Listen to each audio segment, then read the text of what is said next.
Good morning students, कैसे हैं आप सभी लोग। तो बेटा आज आपको सोशल साइंस की वर्कशीट नंबर 5 करनी है। तो इससे पहले जो वर्कशीट थी हमारी वर्कशीट नंबर 4, वो भी संसाधन और विकास अध्याय से संबंधित थी, भूगोल से, और ये भी उसी के आगे का भाग है।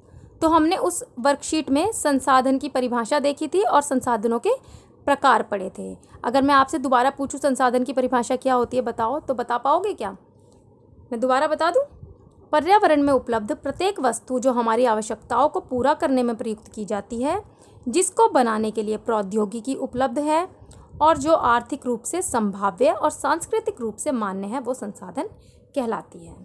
यहाँ पे मैंने आपको 3 शब्दों पे विशेष जोर दिया था और कहा था कि ये आप जरूर लिखिएगा अपनी डेफिनेशन में। प्रौद्योगिकी जिसके लिए उपलब्ध है, आर्थिक रूप से संभाव्य है और सांस्कृतिक रूप से मान्य है।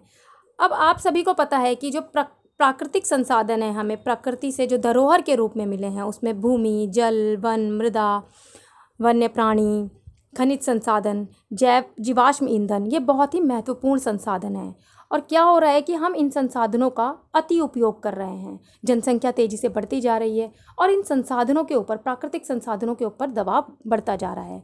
हम इन संसाधनों का उपयोग तो करते जा रहे हैं लगातार, लेकिन इनका पुनः भरण जो है वो इतनी तेजी से नहीं हो पा रहा है। यानी कि जैसे हम महत्वपूर्ण संसाधन जल है, हम जल का उपयोग तो कर रहे हैं, हम धरती से जल निकाले जा रहे हैं, हम जल का लगातार शोषण कर रहे हैं, उसको वेस्ट कर रहे हैं। मानव गतिविधियों द्वारा हम अपने कीमती संसाधन जल जो है वो उसका लगातार दोहन कर रहे हैं। लेकिन क्या ये जो कीमती संसाधन जल है, इसका प्रकृति में पुनः भरण उतनी तेजी से नहीं हो पा रहा है, ठीक है, क्योंकि हम अंडरग्राउंड वाटर जो है वो लगातार निकाले जा रहे हैं, लेकिन इतना वाटर जो है, पानी जो है वो, उसको हम स्टोर नहीं कर पा रहे हैं। हम वर्षा जल संग्रहण जैसे तकनीक जो है वो उसको अभी नहीं अपनाते हैं, ठीक है। तो जिस तेजी से हम उसका इस्तेमाल करते, उतनी ही तेजी से उसका पुनर्भरण नहीं हो पा रहा है। इसी तरह से अगर हम वन ले लें, प्राकृतिक वनों को ले लें, तो तेजी से हम पेड़ काटे जा रहे हैं। तो जितनी तेजी से ये वृक्ष और वन जो है लगातार खत्म होते जा रहे हैं, उतनी तेजी से हम वृक्षारोपण पर जो है वो ध्यान नहीं दे रहे। इसी तरह से भूमि संसाधनों का भी दोहन हो रहा है, मृदा संसाधनों का भी दोहन हो रहा है। तो इस अध्याय में हम यही पढ़ेंगे कि ये जो संसाधन है हमारे लिए इतने महत्वपूर्ण है, प्रकृति की धरोहर है, लेकिन ये तेजी से खत्म होते जा रहे हैं, नष्ट होते जा रहे हैं। तो अगर हमने समय रहते ही नहीं ध्यान दिया, तो एक समय ऐसा आएगा कि जब भावी पीढ़ी के लिए ये संसाधन नहीं बचेंगे। आज हम जिस पेट्रोल का उपयोग करते हैं, अगर लगातार हम अपने वाहनों को चलाने के लिए इसी तरह से पेट्रोल का उपभोग, अतिशोषण करते रहे, तो एक टाइम ऐसा आएगा कि पेट्रोलियम के जितने भी संसाधन है धरती के अंदर उपलब्ध है, वो ख़त्म हो जाएंगे। अभी नहीं तो बहुत कुछ वर्षों बाद तो ख़त्म हो ही जाएंगे अगर हमने ध्यान नहीं दिया तो। और क्या होगा, आगे वाली फ्यूचर जनरेशन के लिए तो पेट्रोल बचेगा ही नहीं। तो हमें अपने इन कीमती संसाधनों के संरक्षण पे भी ध्यान देना है। तो इस तरह संसाधनों के संरक्षण से संबंधित हम सतत पोषणीय विकास पर चर्चा करेंगे, जिसको इंग्लिश में सस्टेनेबल डेवलपमेंट कहते हैं। तो आपकी जो इस वर्कशीट की पहली लाइन है वो सस्टेनेबल डेवलपमेंट को आपको समझा रही है। संसाधनों का ऐसा विवेकपूर्ण प्रयोग ताकि न केवल वर्तमान पीढ़ी की अपितु भावी पीढ़ियों की आवश्यकताएं भी पूरी होती रहे, सतत पोषणीय विकास कहलाता है। यानी कि ऐसा विकास कि हमें डेवलपमेंट तो करना है, लेकिन डेवलपमेंट की आड़ में हम इन कीमती संसाधनों को नष्ट ना कर दें।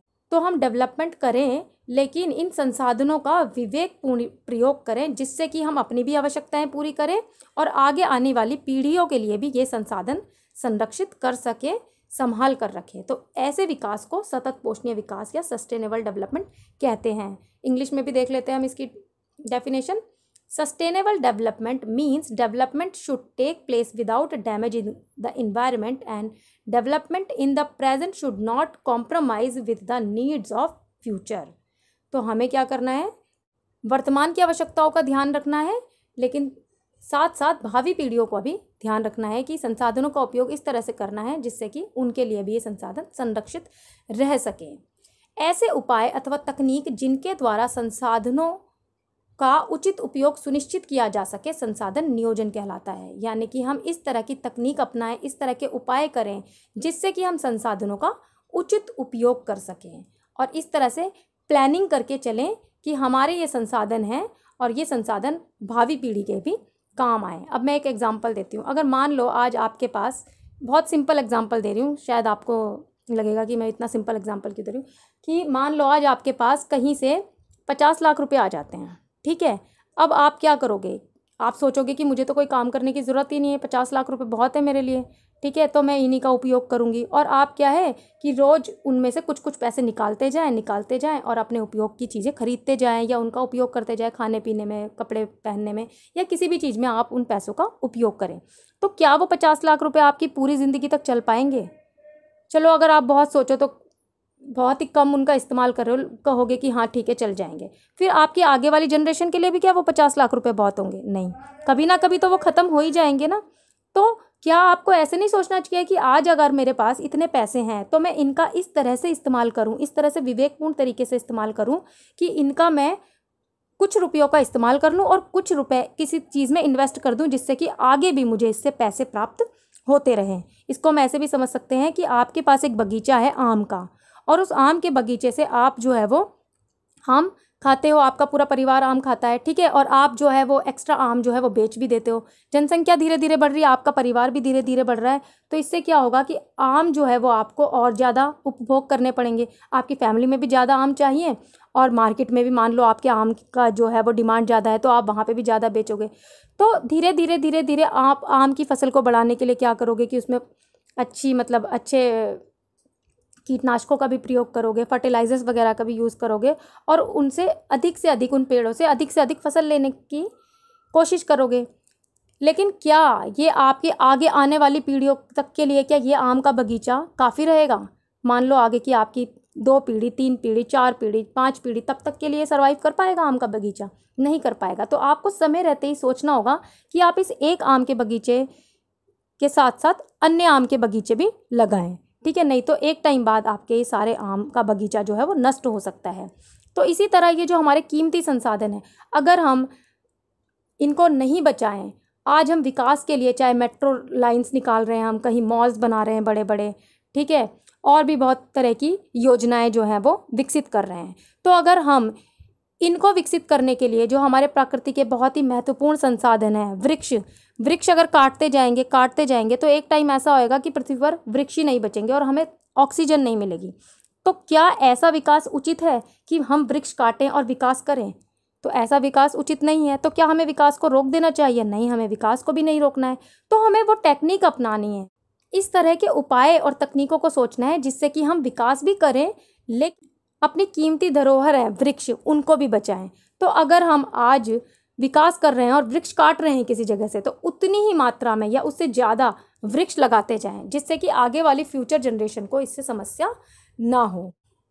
अब यहाँ पे आपको एक और लाइन दी हुई है। 1992 में ब्राज़ील के शहर रियो डी जेनेरो में संयुक्त राष्ट्र पर्यावरण और विकास सम्मेलन के तत्वाधान में राष्ट्रीय अध्यक्षों ने एजेंडा 21 पारित किया, जिसका उद्देश्य समान हितों, पारस्परिक आवश्यकताओं एवं सम्मिलित जिम्मेदारियों के अनुसार विश्व सहयोग के द्वारा पर्यावरणीय क्षति, गरीबी और रोगों से निपटना है। अब ये लाइन जो है वो आपको बिल्कुल, मेरे को नहीं लगता कि एक ही बार में समझ में आ गई होगी, तो मैं इस लाइन को आपको अच्छे से एक्सप्लेन करती हूँ। देखो, ये जो संसाधन है, कीमती संसाधन है, ये केवल एक देश के लिए तो जरूरी नहीं है, ये तो पूरी मनुष्य जाति के अस्तित्व के लिए जरूरी है। पूरी पृथ्वी पर ये संसाधन जो है वो बहुत ही महत्वपूर्ण है मनुष्य के जीवन के लिए।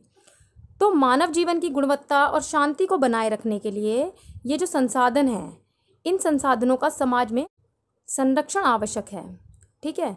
तो अगर ये जो संसाधन है, इनका दोहन इसी प्रकार से होता रहा तो क्या होगा कि हमारे पृथ्वी का भविष्य जो है वो खतरे में पड़ जाएगा। और इस तरह से हमारे अस्तित्व को बनाए रखने के लिए महत्वपूर्ण है कि हम इन संसाधनों के बारे में कोई योजना बनाएं, ठीक है। तो इसी तरह से क्या हुआ कि रियो डी जेनेरो कहाँ पर है? ब्राज़ील में है। यहाँ पर एक सम्मेलन हुआ सभी राष्ट्र के अध्यक्षों के बीच, यानी कि जितने भी देश हैं उन देशों में से बहुत सारे देशों ने इसमें पार्टिसिपेट किया और एक सम्मेलन हुआ। इस सम्मेलन को पृथ्वी सम्मेलन यानी कि अर्थ समिट नाम दिया गया। ये सम्मेलन हुआ था 1992 में, 1992 में। कहाँ पर हुआ था? रियो डी जेनेरो में। रियो डी जेनेरो कहाँ पर है? ब्राज़ील में, ठीक है। अब इस सम्मेलन में क्या हुआ?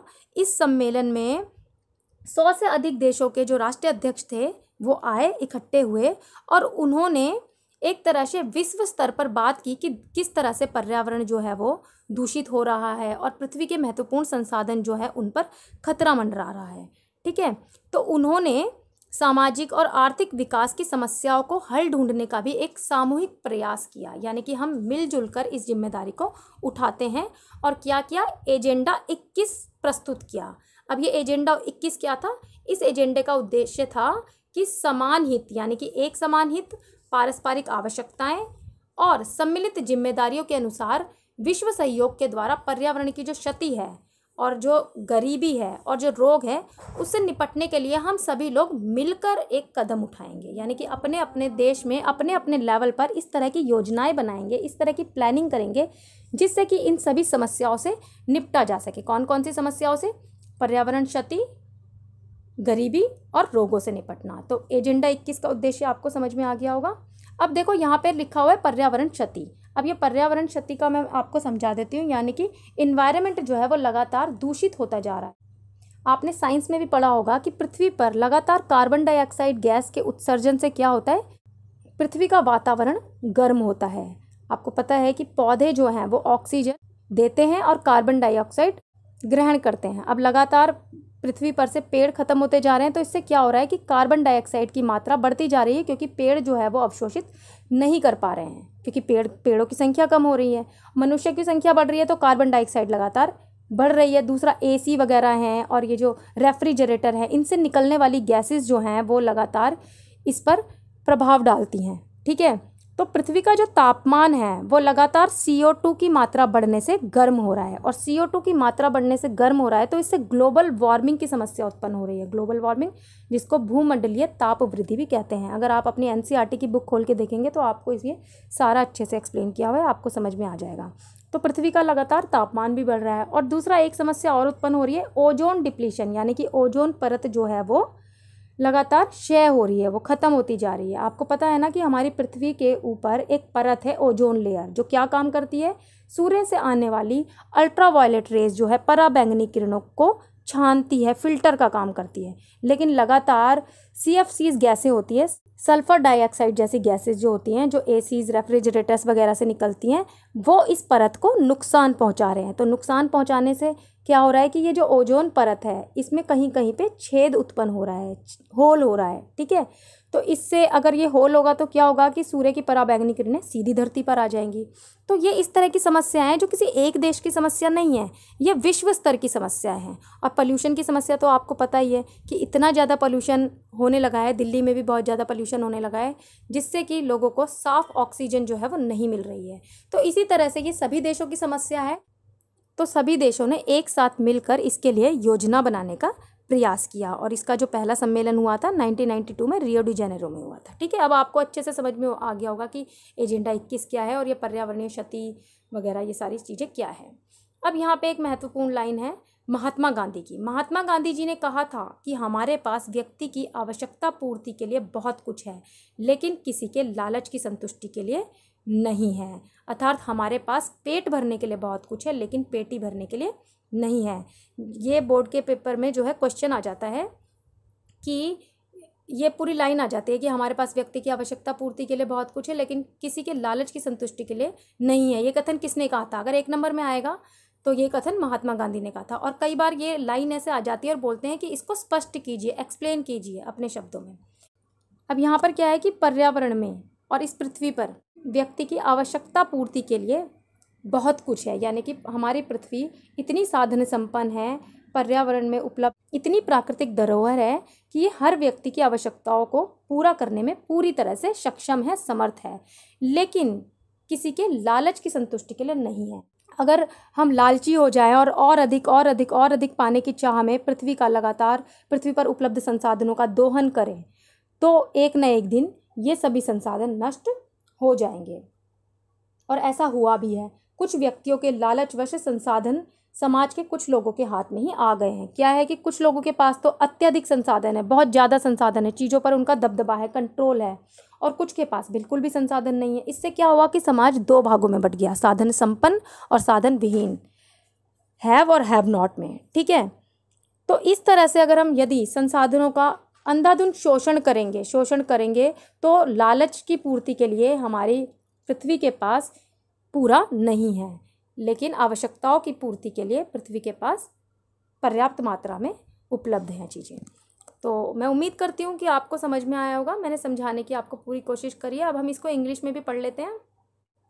Sustainable development means development should take place without damaging the environment and development in the present should not compromise with the need of future. यानी कि हमें ऐसा डेवलपमेंट करना है कि भावी पीढ़ी की आवश्यकताओं को भी ध्यान में रखना है और वर्तमान का भी विकास करना है। Resource planning is the strategy for judicious use of resources. Resource planning का अर्थ होता है कि हमें इस तरह की स्ट्रेटेजी बनानी है जिससे कि रिसोर्सेज का विवेकपूर्ण न्यायपूर्ण तरीके से उपयोग हो सके।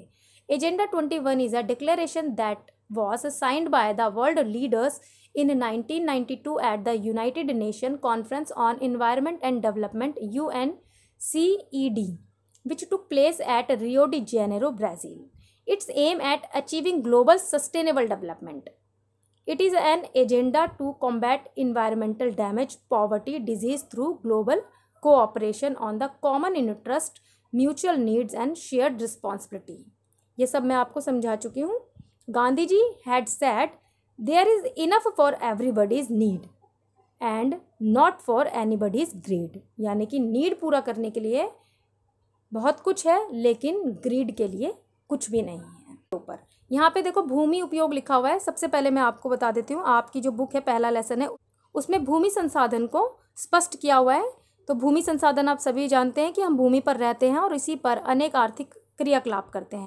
अगर भूमि ना हो तो हम रहेंगे कहाँ पर। और जितनी भी सारी चीज़ें हम सारी भूमि पर करते हैं, चाहे खेती हो, चाहे सड़कें बनी हो, चाहे हमने मॉल्स बिल्डिंग्स बनाई हो, ये सभी कार्य कहाँ पर होते हैं? भूमि पर होते हैं। तो अभी हम इसमें भूमि उपयोग देखेंगे यानी कि यूजेस ऑफ लैंड। अब लैंड का उपयोग जो है वो किन किन चीज़ों में होता है, तो यहाँ पे 5 कैटेगरी बनी हुई हैं। अगर आप अपनी बुक खोलेंगे एनसीईआरटी की तो उसमें भी यही 5 कैटेगरी है, इनको अच्छे से एक्सप्लेन किया हुआ है। ठीक है, तो सबसे पहले क्या है, भूमि का उपयोग किसके लिए है? वन के लिए। पृथ्वी पर जितनी भी भूमि है उसका एक भाग जो है वो वनों के अंतर्गत आता है, यानी कि उस पर वन लगे हुए हैं, प्राकृतिक वनस्पति है। ठीक है, दूसरा जो है कृषि के लिए अनुपलब्ध भूमि। कृषि के लिए अनुपलब्ध भूमि मतलब कि जिस पर कृषि नहीं हो सकती, ऐसी भूमि भी है। अब इसमें 2 कैटेगरी आती हैं, बंजर भूमि, बैरन लैंड जिसको कहते हैं, यानी कि जिस पर कोई भी खेती वगैरह नहीं हो सकती, खेती के लिए अयोग्य है। और दूसरी जिस पर हम खेती तो नहीं करते लेकिन खेती के अलावा अन्य काम करते हैं, जैसे हमने अपना मकान बना लिया, सड़क है उस पर इंडस्ट्रीज़ लगा ली, कारखाने फैक्ट्री लग गई, मॉल्स बन गए। ठीक है, एक इस तरह की भूमि है। तीसरे नंबर पे आता है हमारा भूमि का उपयोग परती भूमि। परती भूमि किसे कहते हैं? परती भूमि कहते हैं जो हम खाली छोड़ देते हैं ज़मीन को, जिस पर हम खेती नहीं करते। फिर है नेक्स्ट, परती भूमि के अतिरिक्त अन्य कृषि अयोग्य भूमि आएगा यहाँ पे। इसके अंतर्गत वो भूमि आती है जैसे स्थायी चारागाह है, जहाँ पर हम पशुओं को चराने के लिए चारागाह छोड़ देते हैं, फिर वृक्ष लगे होते हैं, उपवन लगे होते हैं। ठीक है, ऐसी ज़मीन जो खेती के अंतर्गत नहीं आती। फिर है शुद्ध बोया गया क्षेत्र। शुद्ध बोया गया क्षेत्र क्या होता है? एक कृषि वर्ष में एक बार से अधिक बोए गए क्षेत्र को शुद्ध बोया गया क्षेत्र कहते हैं। ठीक है, तो भूमि का उपयोग आपको समझ में आ गया होगा। 5 कैटेगरी के अंतर है, वन कृषि के लिए अनुपलब्ध भूमि, परती भूमि, परती भूमि के अतिरिक्त अन्य कृषि अयोग्य भूमि, शुद्ध बोया गया क्षेत्र। अब इसको हम इंग्लिश में देख लेते हैं। Land utilisation in India. सबसे पहले है फॉरेस्ट लैंड। पता है आपको फॉरेस्ट लैंड क्या होते हैं? Land not available for cultivation, ऐसा क्षेत्र जहाँ पे कल्टीवेशन नहीं होती है। इसमें बैरन लैंड को शामिल किया जाता है। और जो विदाउट एग्रीकल्चरल लैंड होते हैं, जैसे बिल्डिंग्स हो गए, रोड्स हो गए, इंडस्ट्रीज़ हो गई, उसको कहते हैं फॉलो लैंड्स। परती भूमि को कहते हैं खाली छोड़ दी किसी लैंड को अगर हम 1 साल के लिए खाली छोड़ देते हैं, उस पर एग्रीकल्चर एक्टिविटी नहीं करते हैं, उसको कहते हैं। नेक्स्ट है परमानेंट पास्टुरेट्स एंड ग्रेजिंग लैंड। इसमें हम क्या करते हैं? चरागाह आदि को कहते हैं, जहाँ पर हम अपने कैटल्स आदि को चराते हैं, ग्रेजिंग लैंड इसको कहते हैं। फिर है नेट शोन एरिया, यानी कि 1 साल में बोया गया क्षेत्र। ठीक है, अब हम देख लेते हैं कॉजेज ऑफ लैंड डिग्रेडेशन। यहाँ पे है डिग्रेडेशन, लैंड डिग्रेडेशन बहुत ही इंपॉर्टेंट है, पेपर में यहाँ से ज़्यादातर क्वेश्चन आता है। लैंड डिग्रेडेशन का क्या मतलब होता है? भूमि निम्नीकरण। ह्यूमन एक्टिविटीज़ के कारण क्या हो रहा है? भूमि का निम्नीकरण हो रहा है, यानी कि लैंड का डिग्रेडेशन हो रहा है। डिग्रेडेशन यानी डिग्रेड हो रही है, उसकी जो क्वालिटी है, भूमि की उत्पादक क्षमता है, वो लगातार खराब हो रही है, ख़त्म हो रही है, निम्न होती जा रही है, इसलिए इसको निम्नीकृत कहा जाता है। तो इसमें कॉजेज़ लिखे हुए हैं कि कौन कौन से ऐसे कॉजेज़ हैं जिससे कि लैंड का डिग्रेडेशन हो रहा है। पहला है mining activities, over grazing, over irrigation, industrial pollution और डिफॉरेस्टेशन। भूमि निम्नीकरण के कारण पहला है खनन। अब खनन क्या है कि हम धरती से क्या करते हैं कि खनिज पदार्थ निकालने के लिए खदानें खोदते हैं। अब खदानें खोदते हैं तो उससे कितना ज़्यादा भूमि का निम्नीकरण होता है। आसपास का सारा क्षेत्र जो है वो ख़राब हो जाता है, वो किसी और पर्पस के लिए इस्तेमाल नहीं होता।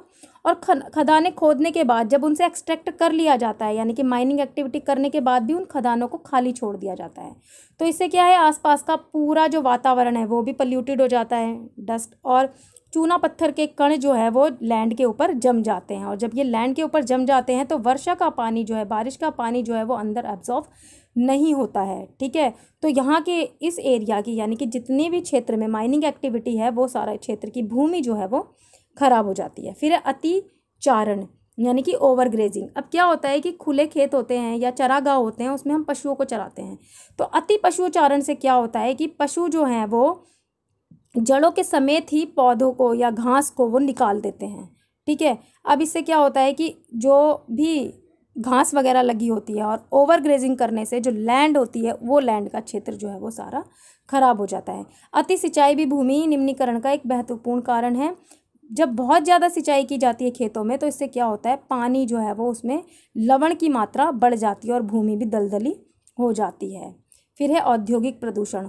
उद्योगों से निकलने वाला इतना ज़्यादा जो प्रदूषण है या गार्बेज है, वो सारा कहाँ पे इकट्ठा करते हैं हम, गार्बेज सारा लैंड पर इकट्ठा होता है, और बड़े बड़े कूड़े के जो ढेर हैं वो जो हैं वो भूमि पर इकट्ठे हो गए हैं। तो ये भी जो है उद्योगों से निकलने वाला, जो फैक्ट्री से निकलने वाला गार्बेज है, ये भी भूमि प्रदूषण का एक बहुत ही बड़ा कारण है। और वनों बड़े पैमाने पर वृक्षों को काटा जा रहा है, और वृक्षों के कटने से जो है वो भूमि हमारी निम्नीकृत होती जा रही है, और इससे मृदा अपरदन जैसी समस्याएं भी उत्पन्न हो रही हैं।